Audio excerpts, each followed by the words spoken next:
Kita lanjut bahas BTTH Dunia Para Dewa episode 36. Oke lah, nggak usah banyak mang. Kita langsung masuk aja ke pembahasan.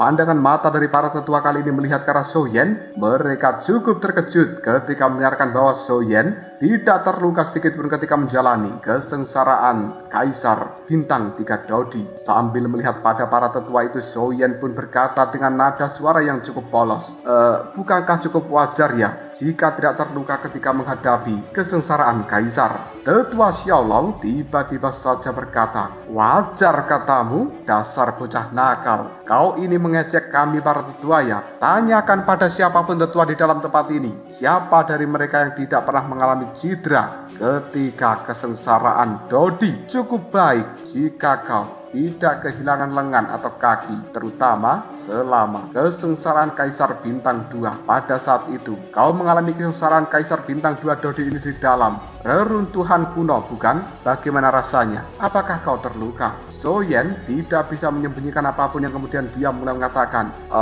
kesengsaraan Kaisar Bintang 2. Aku memang telah mengalaminya di dalam reruntuhan itu dan rasanya cukup dahsyat. Selama kesengsaraan Bintang 2 itu aku telah menggunakan bantuan dari pil penangkal bencana yang diberikan oleh Kaisar Ming. Tapi pada akhirnya aku tetap pingsan karena sambaran petir yang terakhir. Tetua Xiaolong raut wajahnya langsung memucat dan dia pun cukup terkejut lalu mengatakan, apa kau bilang? Ulangi lagi, kau telah menggunakan pil penangkal bencana, namun petir dari kesengsaraan itu masih muncul dan bahkan membuatmu pingsan? Shouyen hanya bisa menganggukkan kepalanya. Sementara semua tetua yang berada di dalam ruangan ini pun saling memandang cemas. Di sisi lain, tetua Xiaoli malah gembira. Dia menggosok janggutnya sambil sedikit bergetar. Mereka para tetua yang berada di dalam tempat ini tahu betul apa itu kekuatan dari petir kesengsaraan Kaisar. Biasanya, petir kesengsaraan Kaisar Bintang 2 ini, jika mereka menggunakan pil penangkal bencana, maka seluruh kekuatan petir itu akan dinetralisir dan menghilang, berubah menjadi kekuatan biasa yang murni masuk ke dalam tubuh seseorang. Tapi kali ini bahkan pil penangkal bencana tidak memiliki efek yang signifikan, masih bisa mengeluarkan petir yang menyambar Shouyen sampai pingsan. Mereka paham betapa mengerikannya energi yang berada di dalam petir kesengsaraan Kaisar Bintang 2 Dodi yang dialami Shouyen itu. Para tetua sekarang memandang Shouyen seolah-olah mereka sedang melihat monster dalam wujud manusia. Xiaoli juga menatap Shouyen. Sambil tersenyum dia mengatakan, hei, sudahlah, ada apa dengan kalian semuanya? Bukankah ini adalah hal yang baik?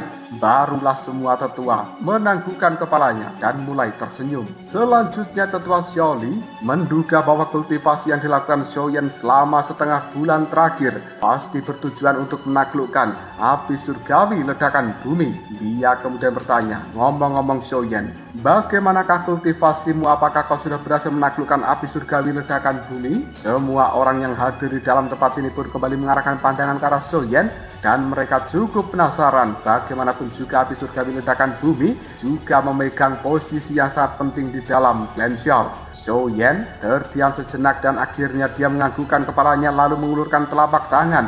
Seberkas api merah yang memiliki corak-corak kekuningan ini telah muncul di telapak tangan tersebut. Para tetua ketika menyaksikan hal seperti itu langsung gempar. Itu sebenarnya adalah Shouyen. Kemudian menganggukkan kepalanya kembali sambil berkata, benar, ini adalah api yang dihasilkan setelah aku melahap api surgawi ledakan bumi dan kemudian menggabungkannya dengan api suci kekacauan. Para tetua di dalam tempat ini kembali memandang Shouyen dengan penuh keheranan. Kejutan yang diberikan oleh bocah ini benar-benar tidak ada hentinya. Dan apalagi yang paling membuat mereka kaget adalah Shouyen bisa melahap api surgawi ledakan bumi hanya dalam waktu 2 minggu saja. Tetua Xiaoli kembali memandang Shouyen dan dia bertanya dengan cemas, Shouyen, apakah kau tidak terluka? Shouyen menggelengkan kepalanya. Aku hanya mengalami beberapa luka ringan saja selama proses pelahapan dan juga penggabungan ini. Tapi luka-lukaku saat ini sudah sembuh sepenuhnya. Mendengarkan ucapan dari seorang Xiaoyan membuat tetua Xiaoli bisa menarik nafas dengan lega. Dan kemudian dia mulai bercanda. Bocah yang baik, beritahu kakek rahasia apa yang kau miliki sehingga kekuatanmu bisa meningkat dengan cepat. Karena berbagai keajaiban yang ditimbulkan Xiaoyan selama kurun waktu ini membuat Xiaoli tidak percaya jika Xiaoyan tidak memiliki sebuah rahasia tertentu.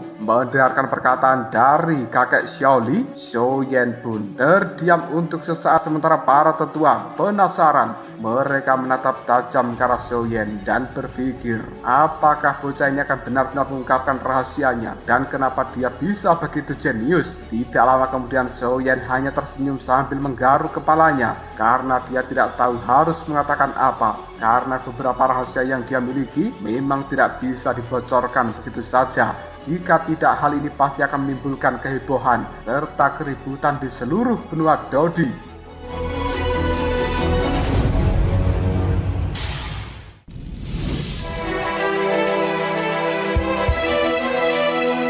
Melihat bahwa Xiaoyan tidak ingin mengungkapkan rahasia yang dia miliki membuat kakek Xiaoli tahu dan paham. Lalu dia mengatakan, Sudahlah, kau tidak perlu cemas Xiaoyan. Aku tahu bahwa kau memiliki banyak rahasia dan seseorang memang harus selalu menjaga rahasia ini. Maka dari itu aku tidak akan memaksamu. Jika kau tidak ingin mengatakannya ya sudah, tapi kontribusimu kali ini untuk klan Xiao benar-benar luar biasa. Kau tidak hanya menyelesaikan krisis dari klan Xiao kita, tapi bahkan Kaisar Iblis King Haoran telah memberikan Xiaoqi sebuah teknik bertarung tingkat menengah tahap Yi. Dan bagaimana mungkin aku sebagai kakekmu bisa memberimu penghargaan yang cukup. Ketika tetua Xiaoli menyebutkan hal seperti ini, tetua Xiao Wutian serta tetua yang lainnya pun sangat kaget. Dan kemudian Xiao Wutian berkata, apa? Teknik Dou tahap Yi level menengah? Tidak mengherankan apabila keterkejutan muncul di raut wajah dari para tetua itu. Bagaimanapun juga teknik Dou tahap Shi itu adalah sesuatu yang luar biasa, dan mereka juga tidak akan bisa mendapatkan dengan mudah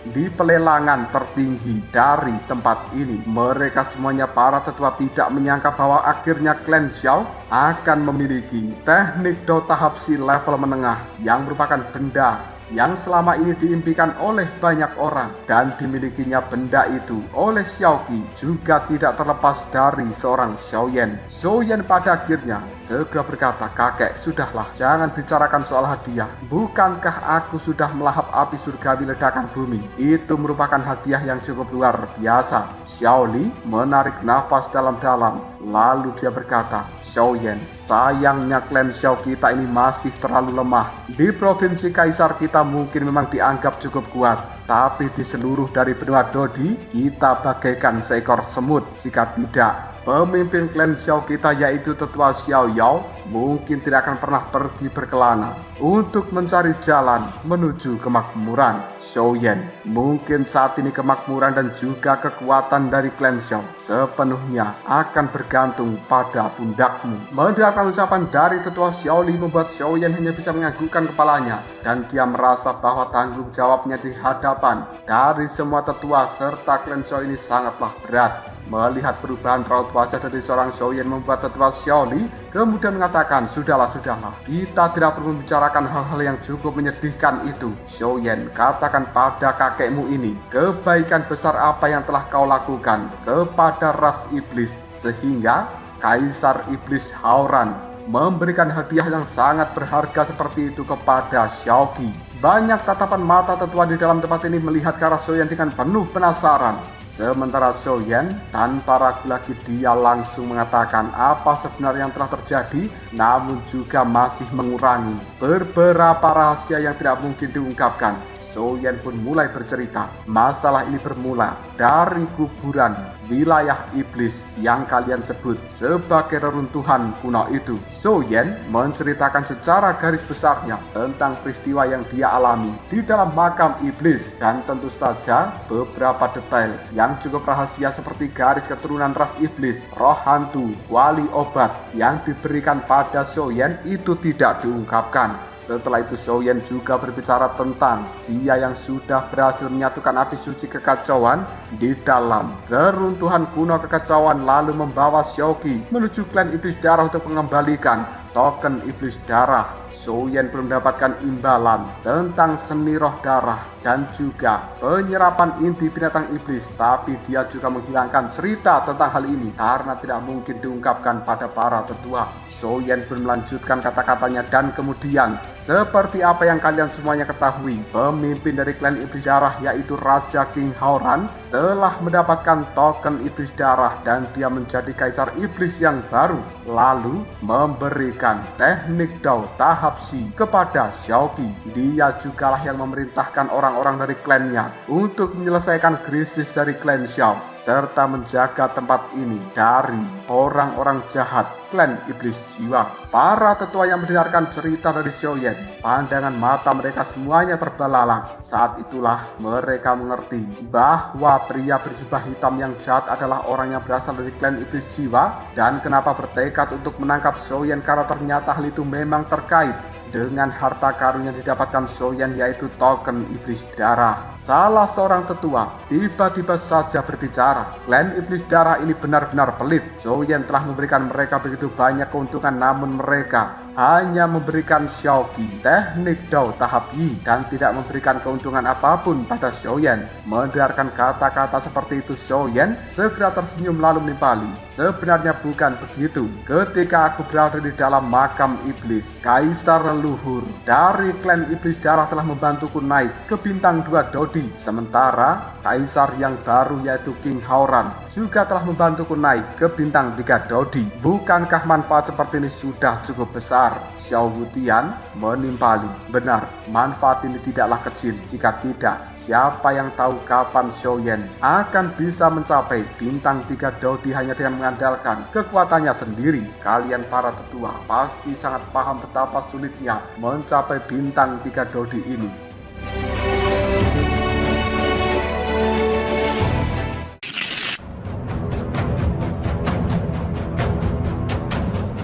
Xiaolong kemudian jelas cukup penasaran dengan metode yang dimiliki ras iblis dan kemudian dia bertanya, Xiaoyan, sebenarnya metode rahasia apa yang dimiliki ras iblis sehingga mereka bisa membantumu naik level dengan begitu cepat? Bisakah kau menceritakannya pada kami? Xiaoyan pun menganggukkan kepalanya dan kemudian dia menjawab dengan ragu-ragu, soal ini aku tidak terlalu yakin karena pada saat itu aku tidak sadar dan tidak tahu apa yang terjadi. Aku hanya bisa merasakan energi mengalir deras ke dalam tubuhku dan selebihnya aku pingsan, tidak tahu apa-apa lagi. Mungkin ini adalah semacam metode rahasia yang tidak diketahui dan tidak boleh disebarkan kepada orang lain, sehingga aku dibuat pingsan ketika menerima energi luar biasa untuk menembus bintang 3 Dodi itu. Mendengarkan jawaban dari seorang Xiaoyan membuat raut wajah dari tetua Xiaolong cukup kecewa. Detik berikutnya, kubrak! Pintu dari ruang aula ini dibuka secara paksa oleh seseorang, kemudian diikuti oleh suara teriakan, "Kakek, kakek, Xiaoyan menghilang!"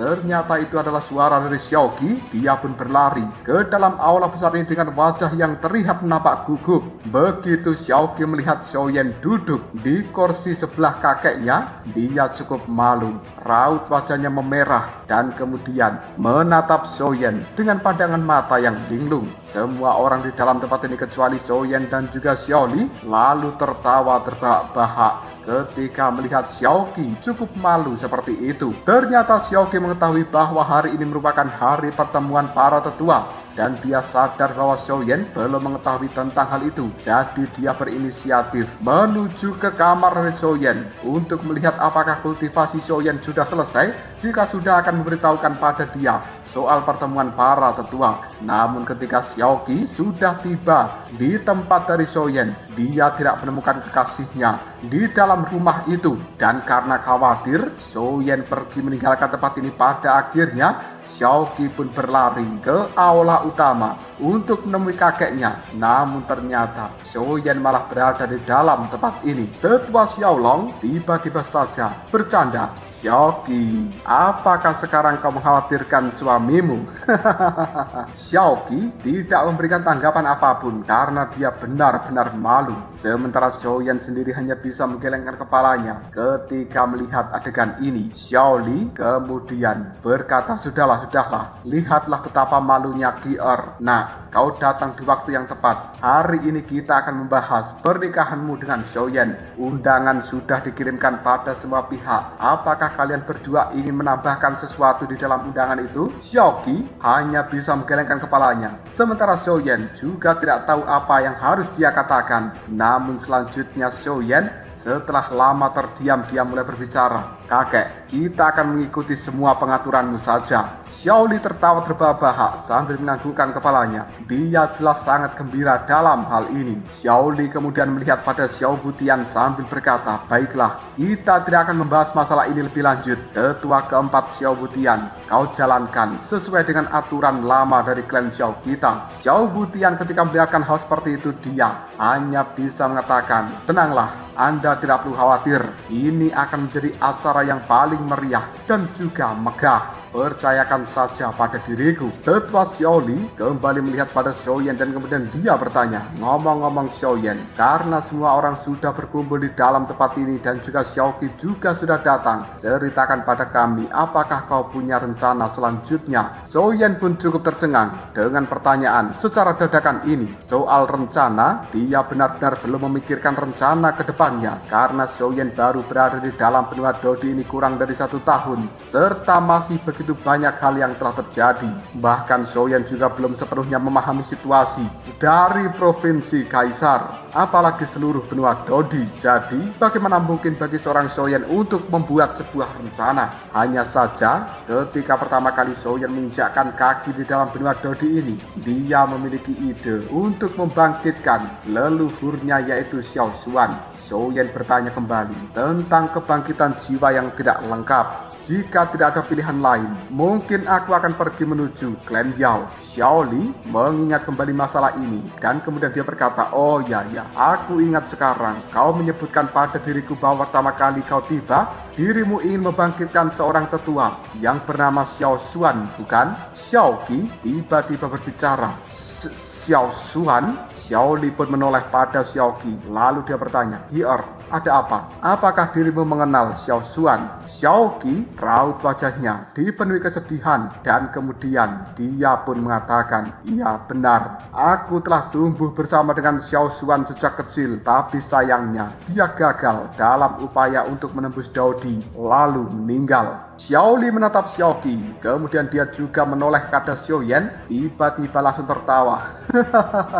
Aku tahu nama Xiao Xuan terdengar familiar. Ternyata itu adalah nama yang telah disebutkan oleh Kier di masa lalu. Orang yang kau bicarakan bukanlah orang yang sama, karena alamnya sudah berbeda. Dan Zhou Yan sedang membicarakan seseorang yang juga bernama Xiao Xuan dari benua Doqi. Zhou Yan mengenai masalah ini, sepengetahuan dari diriku, aku khawatir memang hanya klan Yao yang memiliki solusinya. Namun aku pernah dengar bahwa klan Yao itu sangat misterius. Mereka juga cukup sulit untuk ditemukan. Tapi tidak apa-apa, lebih baik juga untuk keluar dan mendapatkan pengalaman, memperluas wawasanmu, karena tinggal di provinsi Kaisar hanya akan mengubur bakatmu yang luar biasa. Kapan kau berencana akan berangkat mencari klan Yao?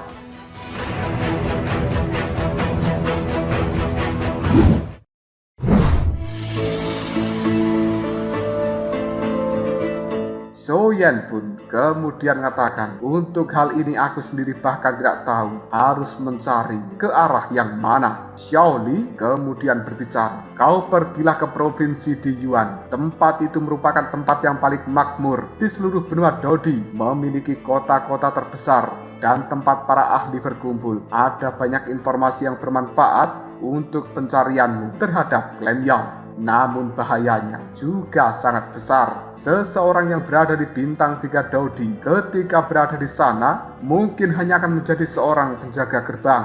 Maka dari itu kau jangan sombong ketika kekuatanmu saat ini sudah mencapai bintang 3 Daudi, karena di luar sana masih ada bakat-bakat serta kekuatan yang jauh lebih kuat dari dirimu. Mendengarkan hal seperti ini membuat Zhou Yan cukup terkejut. Meskipun dia telah menyaksikan kekuatan dari klan Iblis Darah, tapi setelah mendengarkan informasi dari tetua Xiaoli, bahkan kekuatan dari klan Iblis Darah tidak bisa dianggap yang paling luar biasa di dalam provinsi di Yuan, karena sebenarnya mereka juga hanya bisa bertahan di daerah pinggiran saja. Lalu, seperti apa kekuatan yang berada di pusat dari provinsi di Yuan ini? Zhou Yan kemudian mengatakan, jika begitu aku akan pergi setelah pernikahan. Dan untuk urusan ini, Qi-Er, kau tidak akan ikut dengan diriku. Kau akan tetap tinggal di dalam klan Xiao, merawat kakek, karena dia masih terluka dan membutuhkan seseorang untuk merawatnya. Mendengarkan ucapan dari seorang Zhou Yan membuat Xiao Qi hanya bisa menganggukkan kepalanya dan patuh terhadap ucapan Zhou Yan ini. Sementara Xiaoli tiba-tiba saja berbicara, tenanglah, kau tidak perlu khawatir tentang hal itu. Lukaku sudah baik-baik saja. Hanya akhir-akhir ini aku sangat sulit untuk berkonsentrasi. Mungkin karena diriku telah kelelahan. Istirahat yang cukup, pasti kekuatan dan juga luka-lukaku akan pulih sepenuhnya. Sementara untuk Xiao Qi, aku cukup setuju jika dia tidak ikut bersama dengan Zhou Yan. Xiao Qi harus membiasakan diri untuk terus berlatih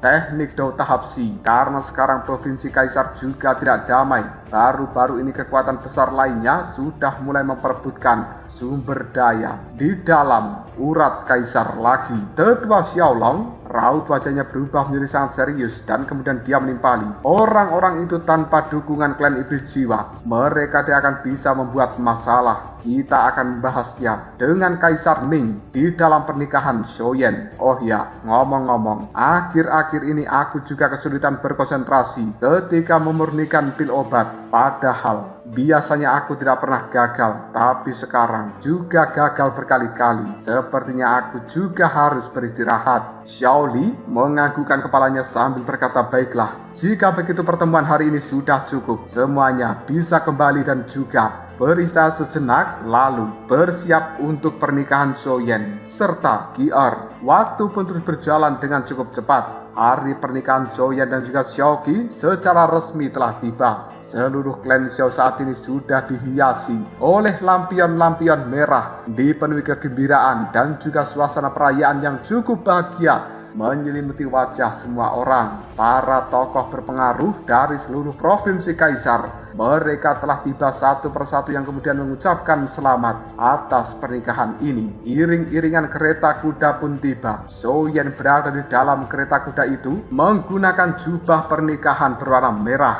Dan ketika Zhou Yan turun dari kereta kuda, dia pun langsung disambut dengan cukup meriah. Banyak orang mengucapkan selamat untuk dirinya. Para tamu juga berdatangan tanpa henti. Zhou Yan berterima kasih banyak atas ucapan-ucapan dari para tamu tersebut. Namun di dalam hati dari seorang Zhou Yan, bayang-bayang dari para istri yang lain ini telah muncul, dan itu menimbulkan sedikit ketakutan. Bagaimanapun juga Zhou Yan sudah memiliki 5 istri, ditambah dengan Xiao Qi jadinya 6. Dia sangat takut apabila diamuk oleh istri-istrinya tersebut. Di dalam kamar pengantin, Xiao Qi telah berdandan dengan sangat cantik dan dia juga menggunakan jubah berwarna merah. Saat ini dirinya telah dikelilingi oleh gadis-gadis cantik yang membantunya berdandan, dan kemudian gadis-gadis ini memberikan pujian. Xiao Qi, hari ini kau benar-benar sangat cantik, sungguh menakjubkan. Kecantikan memang tidak tertandingi. Tetua ke-9 Zhou Yan pasti akan sangat suka dan juga bergairah denganmu. Nanti malam kau pasti akan menikmati kiu-kiu empuk jeru yang cukup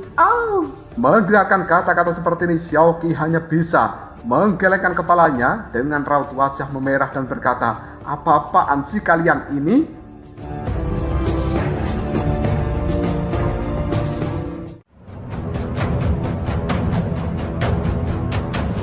Lalu apakah yang akan terjadi selanjutnya? Mungkinkah pernikahan Xiao Qi dan juga Zhou Yan akan berjalan dengan lancar serta penuh kebahagiaan, atau mungkin akan ada masalah yang datang? Jika kalian penasaran, tunggu aja jawabannya di next video. Ngobrol.